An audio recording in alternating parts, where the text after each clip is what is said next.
Hello guys, कैसे हो आप सभी। तो आज की वीडियो में हम बात करने जा रहे हैं प्रेसिडेंट ऑफ इंडिया के बारे में। राष्ट्रपति का वर्णन भारतीय संविधान के भाग 5 में अनुच्छेद 52 से 62 तक किया गया है।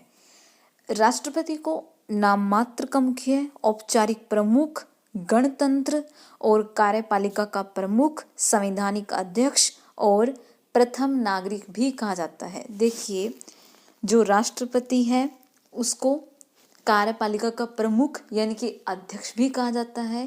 देखिए, पार्लियामेंट जितने भी कानून बनाती है वो तभी कानून बनते हैं जब प्रेसिडेंट उस पर साइन करता है, चाहे वो जितने भी बिल पास कर दे, लेकिन वो तब तक एक एक्ट नहीं बन सकता जब तक प्रेसिडेंट उस पर साइन नहीं करता। और जो राष्ट्रपति है वो केवल नाम मात्र का मुखिया है, क्योंकि देखिए राष्ट्रपति के पास अनेकों तरह की पावर्स दी गई हैं उसको, लेकिन वो अपनी इन शक्तियों का यूज़ प्रधानमंत्री और मंत्रिपरिषद की सलाह पर करता है, इसलिए उसको नाम मात्र का मुखिया हम कहते हैं। संवैधानिक अध्यक्ष है और इसको प्रथम नागरिक भी कहा जाता है।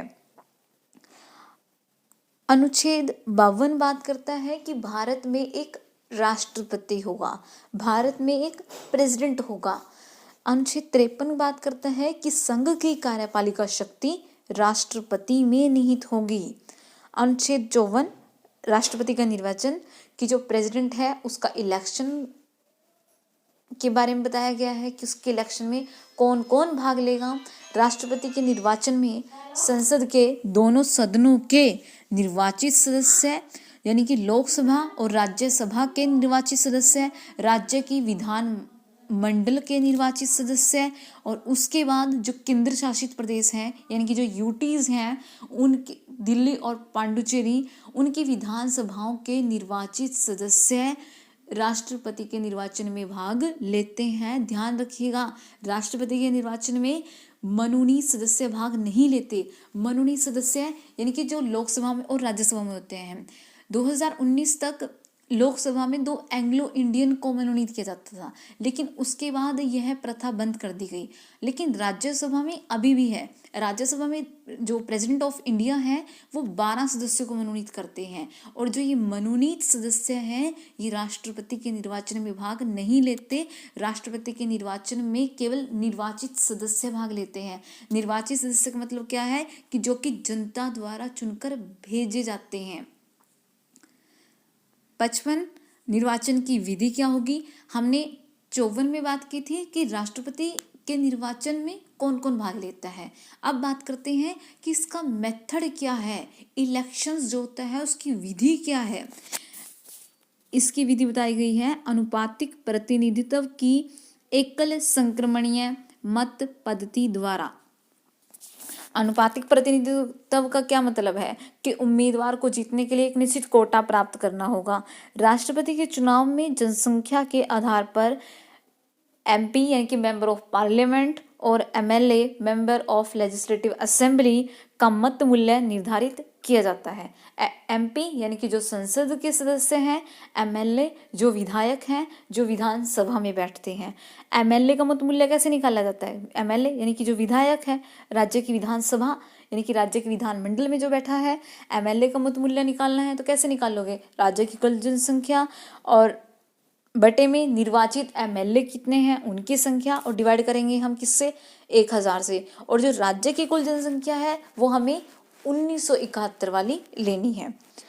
अब एमपी का मत मूल्य निकालना है यानी कि मेंबर ऑफ पार्लियामेंट का मत मूल्य निकालना है तो कैसे निकालोगे, समस्त भारत के एमएलए के मत मूल्यों का योग और संसद के निर्वाचित सदस्यों का।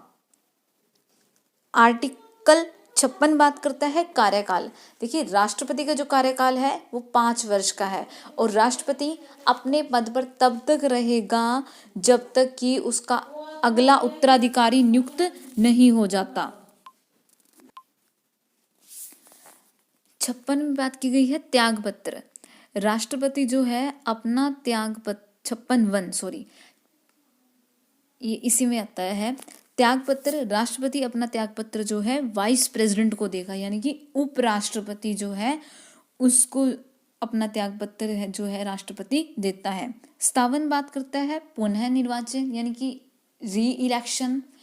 देखिए राष्ट्रपति जो है असीमित बार इलेक्शन लड़ सकता है। 58 में योग्यताएं बताई गई हैं उसकी, भारत का नागरिक हो, 35 वर्ष की आयु पूर्ण कर चुका हो, या यानी कि उसकी जो आयु है वो 35 साल से कम ना हो। फिर 3 बात करता है लोकसभा का सदस्य बनने की योग्यता रखता हो। आर्टिकल जो 59 59 है उसमें पद की शर्तें बताई गई हैं कि राष्ट्रपति पद की शर्तें क्या होंगी। एमपी व एमएलए ना हो, अन्य कोई लाभ का पद धारण ना किया हो। अब जो राष्ट्रपति का नामांकन पत्र है उस पर निर्वाचक मंडल के 50 प्रस्तावक और 50 अनुमोदक यानी कि समर्थक की आवश्यकता होती है। यानी कि यदि आपको प्रेसिडेंट का इलेक्शन लड़ना है, प्रेसिडेंट के पद का, तो आपके नॉमिनेशन फॉर्म जो होता है, नामांकन पत्र जो होता है, उस पर 50 प्रस्तावक और 50 अनुमोदक की आवश्यकता होती है कि तभी आप प्रेसिडेंट के पद के लिए, राष्ट्रपति के पद के लिए चुनाव लड़ सकते हो। यानी आपके उस पत्र पर 50 प्रस्तावक और 50 अनुमोदक की आवश्यकता कंपलसरी की गई है। ऐसे नहीं तो फिर ऐसे तो हर कोई इलेक्शन लड़ सकता है प्रेसिडेंट का, और जबकि जो प्रेसिडेंट का इलेक्शन है वो कैसे होता है, प्रेफरेंस के आधार पर होता है।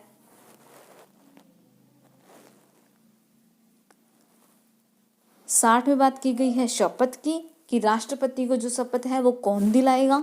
राष्ट्रपति को शपथ सर्वोच्च न्यायालय सुप्रीम कोर्ट के मुख्य न्यायाधीश के द्वारा राष्ट्रपति को संविधान के संरक्षण व विधि के संरक्षण की शपथ दिलाई जाती है। आर्टिकल 61 बात करता है महाभियोग। देखिए महाभियोग शब्द केवल राष्ट्रपति के लिए यूज किया गया है, यानी कि पद से हटाना, महाभियोग यानी कि पद से हटाने की प्रक्रिया। तो यानी कि आपको यदि किसी प्रेसिडेंट को हटाना है, मान लीजिए गवर्नमेंट को, तो आप उसको कैसे हटाएंगे प्रेसिडेंट को, तो उसका जो वर्णन है वो आर्टिकल 61 में किया गया है। सबसे पहले कहते हैं कि संसद द्वारा किसी भी सदन में, चाहे लोकसभा हो या राज्यसभा, संसद के 2 सदन होते हैं, एक होता है लोकसभा और एक होता है राज्यसभा। संसद द्वारा किसी भी सदन में, संसद द्वारा किसी भी सदन में 1/4 बहुमत से प्रस्ताव लाया जा सकता है। 14 दिन पहले सूचित करना जरूरी है। यानी कि मान लीजिए किसी भी सदन, या लोकसभा में लाया गया या राज्यसभा में, तो प्रस्ताव लाने से पहले 14 दिन पहले सूचित करना प्रेसिडेंट को जरूरी है कि आपके खिलाफ प्रस्ताव लाया गया है महाभियोग का। और यदि प्रथम सदन यानी कि लोकसभा 2/3 बहुमत से प्रस्ताव पारित कर देता है, दूसरा सदन या राज्यसभा इसकी जांच करता है, तो इस जांच के दौरान राष्ट्रपति अपना पक्ष रख सकता है भी, मैंने संविधान का उल्लंघन नहीं किया। महाभियोग किसके आधार पर लाया जाएगा, संविधान का उल्लंघन करने के आधार पर, कि यदि कोई राष्ट्रपति संविधान का उल्लंघन करता है तो उसके खिलाफ संसद के किसी भी सदन में महाभियोग की प्रक्रिया जो है वो शुरू हो जाती है। तो इस जांच के दौरान राष्ट्रपति अपना पक्ष रख सकता है कि मैंने ऐसा नहीं किया। और यदि दूसरा सदन भी अपनी कुल संख्या के 2/3 बहुमत से प्रस्ताव पास कर देता है तो राष्ट्रपति को पद छोड़ना पड़ेगा। देखिए कॉमन बात क्या है आर्टिकल 61 में, कि पहले तो किसी भी सदन में यदि लाना है तो 1/4 बहुमत से प्रस्ताव लाया जाएगा। दूसरी बात, 14 दिन पहले प्रेसिडेंट ऑफ इंडिया को सूचित करना आवश्यक है। तीसरी बात, यदि प्रथम सदन उसको 2/3 बहुमत से पारित कर देता है और दूसरा सदन इसकी जांच करता है तो दूसरा सदन भी उसको 2/3 बहुमत से पास करेगा। प्रस्ताव लाने के लिए 1/4 बहुमत और पारित करने के लिए 2/3 बहुमत, और 14 दिन पहले प्रेसिडेंट ऑफ इंडिया राष्ट्रपति को सूचित करना आवश्यक है। अब बात करते हैं वेतन की। वेतन का मुझे कोई आर्टिकल नहीं मिला है, ये मैंने अलग से लिखा है आपके लिए। वेतन जो है राष्ट्रपति जी को 5 लाख रुपए मासिक वेतन मिलता है और इसके अतिरिक्त अन्य भत्ते और सुविधाएं भी दी जाती हैं। और जो राष्ट्रपति का जो वेतन मिलता है वो भारत की संचित निधि से दिया जाता है। अब जानते हैं कि हमारे भारत में कौन कौन राष्ट्रपति रहा है। सबसे पहले तो डॉक्टर राजेंद्र प्रसाद 1950 से 1962 तक। दूसरे डॉक्टर सर्वपल्ली राधाकृष्ण 1962 से 1967 तक। तीसरे हैं डॉक्टर जाकिर हुसैन 1967 से 1969। देखिए जो पहले राष्ट्रपति हैं वो तीनों ही डॉक्टर हैं। डॉक्टर राजेंद्र प्रसाद सबसे पहले, और जो राधाकृष्ण थे ये एक ऐसे प्रेसिडेंट थे कि जिनके टाइम में सबसे पहली बार जब आपातकाल देश में लगा, जब 1962 में चाइना ने भारत पर आक्रमण किया, तो इन्हीं के टाइम पर सबसे पहले देश में अनुच्छेद 352 का यूज किया गया था। तीसरे आते हैं डॉक्टर जाकिर हुसैन 1967 से 1969, पहले मुस्लिम राष्ट्रपति। चौथे आते हैं वीवी गिरी 1969 से 1974। इनके टाइम पर ये एक ऐसे राष्ट्रपति थे जब दूसरी बार देश में अनुच्छेद 352 राष्ट्रीय आपातकाल का यूज किया गया। फिर पांचवें हैं फखरुद्दीन अली अहमद 1974 से 1977। इंदिरा गांधी के टाइम पर प्रेसिडेंट थे और जब देश में राष्ट्रीय आपातकाल अनुच्छेद 352 लगा था तो वो आखिरी बार लगा था 1975 में, और तब फखरुद्दीन अली अहमद जी ने उसकी घोषणा की थी। क्योंकि आपातकाल की घोषणा कौन करता है? प्रेसिडेंट ऑफ इंडिया ही तो करता है। छठे पर आते हैं नीलम संजीवा रेड्डी, एकमात्र निर्विरोध रूप से चुने जाने वाला राष्ट्रपति, और इन्होंने पहली बार शपथ ली थी 25 जुलाई 1977 को। तब से लेकर अब तक जितने भी राष्ट्रपति रहे हैं वो 25 जुलाई को ही शपथ लेते हैं। ज्ञानी जैल सिंह 1982 से 1987, ये एक ऐसे राष्ट्रपति थे कि जिन्होंने पहली बार पॉकेट वीटो का यूज किया राजीव गांधी की सरकार में। उसके बाद आते हैं श्री आर वेंकटरमण 1987 से 1992। फिर आते हैं शंकर दयाल शर्मा 1992 से 1997, एक ऐसे प्रेसिडेंट जो कि 4 पीएम के कार्यकाल में राष्ट्रपति रहे। फिर आते हैं के आर नारायण 1997 से 2002। एपीजे अब्दुल कलाम सबसे मेन प्रेसिडेंट 2002 से 2007। प्रतिभा देवी पाटिल 2007 से 2012। प्रतिभा देवी पाटिल एक पहली महिला राष्ट्रपति भारत की। फिर आते हैं प्रणब मुखर्जी 2012 से 2017। रामनाथ कोविंद 2017 से 2022 और द्रौपदी मुर्मू 2022 से अब तक, जो कि करंट में प्रेसिडेंट हैं। तो आज की वीडियो में हमने बात की राष्ट्रपति के आर्टिकल्स की, कि राष्ट्रपति के पद की क्या योग्यताएं हैं, क्या उसके पद की शर्तें हैं, उसका इलेक्शंस कैसे होता है और उसकी विधि क्या है इलेक्शंस की। यदि राष्ट्रपति को पद से हटाना है तो उसका मेथड क्या है, कितना डिफिकल्ट है वो इम्पीचमेंट यानी कि महाभियोग की प्रक्रिया, जो कि केवल राष्ट्रपति के लिए यूज की गई है।